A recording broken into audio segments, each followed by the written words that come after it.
Subscribe कीजिए मेरे channel spicy kitchen और प्रेस कीजिए बेल के बटन को और सिलेक्ट कीजिए ऑल नोटिफिकेशन को ताकि आने वाली वीडियो की अपडेट आपको फ्री में मिले। अस्सलाम वालेकुम व्यूअर्स, बिस्मिल्लाह रहमान रहीम। शुरू अल्लाह के नाम से जो बड़ा मेहरबान नहायत रहम करने वाला है। सो व्यूअर्स, आज हम अपने किचन में बनाने जा रहे हैं टिंडे गोश्त। ये लंच में और डिनर में अमेजिंग डिश है।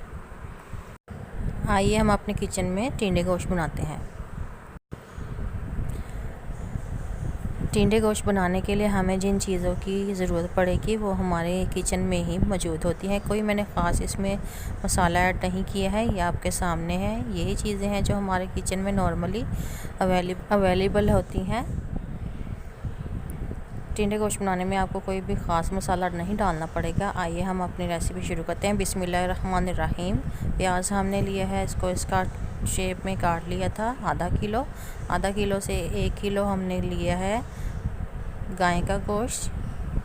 टिंडे हमने लिए हैं आधा किलो। हमारे मसाले हैं, लहसुन हमने लिए है चॉप किया हुआ, धनिया पाउडर है, लाल मिर्च पाउडर है, हल्दी पाउडर है 2 पिंच, नमक है हस्बे ज़ायका, अदरक है, टमाटर और हरी मिर्च है। ये हमारे टिंडे गोश्त के अज्जा हैं जो हमारे रेसिपी में इस्तेमाल होंगे। सबसे पहले हमने एक प्रेशर कुकर लिया है। आप चाहें तो आप देचकी में भी इसको बना सकती हैं। प्रेशर कुकर में आपका जो रेसिपी है वो बहुत ही जल्दी बनेगा। प्याज हमने इसमें डाला है, लहसुन इसमें डाला है, साबुत ही हमने डाल दिया था, क्रश नहीं किया था। गोश्त हमने डाला है, अच्छी तरह से धो के उसमें हमारे मसाले ऐड किए हैं, नमक मिर्च, लाल मिर्च, धनिया पाउडर, हल्दी पाउडर,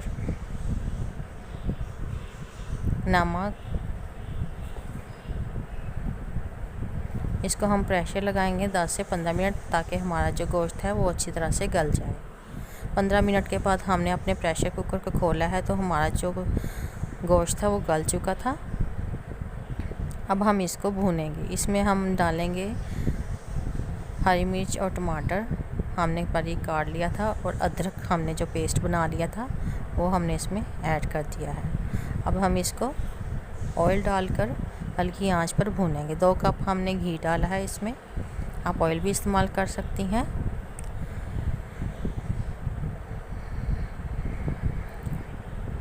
ऑयल डालने के बाद हमने इसको 10 से 5 मिनट से इसको भूनेंगे अच्छी तरह से। ये बहुत ही आसान डिश है, खासकर जो मेरी बहनें जॉब करती हैं, टीचर हैं, उनके लिए बहुत ही आसानी है। ये देखें 5 से 10 मिनट हमने इसको भूना है तो हमारा जो घी था वो हमारे सालन के ऊपर आ चुका है, हमारे ग्रेवी से अलग हो चुका है। इसको मज़ीद 5 मिनट और भूनेंगे और इसमें उसके बाद हम इसमें सब्ज़ी ऐड करेंगे, टिंडे ऐड करेंगे जो हमने हाफ मून शेप में काट लिए थे। टिंडे हम इसमें डालकर हम इसको मज़ीद पकाएंगे ताकि हमारे जो टिंडे थे उससे में कच्चापन ख़त्म हो जाए।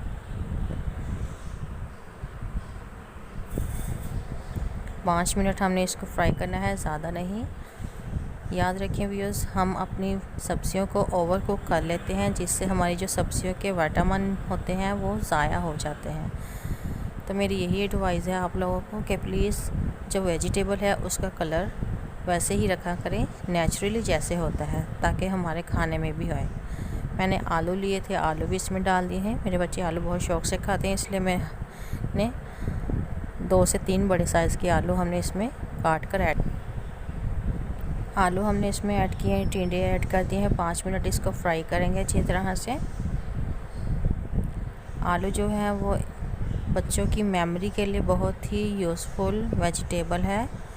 मैं आपको यही मशवरा दूंगी कि आलू की रेसिपी अपने बच्चों की डाइट में शामिल करें, इससे उनकी मेमोरी जो है वो आलू खाने से बच्चों की मेमोरी जो है वो इम्प्रूव होती है। स्कूल गोइंग बच्चों को आप आलू ज़रूर दें। हमने इसमें हाफ़ लीटर पानी डाला है। अब इसको एक दफ़ा फिर प्रेशर लगा देंगे ताकि हमारे आलू और टिंडे जो हैं वो अच्छी तरह मेल्ट हो जाए। 5 मिनट प्रेशर लगा देंगे हम इसको। आफ्टर 5 मिनट हमने देखा है तो हमारे 5 मिनट प्रेशर के बाद हमारे आलू और टिंडे जो गल चुके थे और हमारा पानी भी तकरीबन हाफ़ लीटर से कम हो चुका था, ड्राई हो चुका था। ये रहा हमारे टिंडे गोश्त का सालन। आप लंच में भी इसको बच्चों को दे सकती हैं, फैमिली को दें, बड़ों को दें, सभी पसंद करेंगे। सो व्यूज़, अगर आपको मेरी टिंडे गोश्त की रेसिपी पसंद आई हो तो काइंडली सब्सक्राइब कीजिए मेरे चैनल को, प्रेस कीजिए बेल के बटन को, सेलेक्ट कीजिए ऑल नोटिफिकेशन।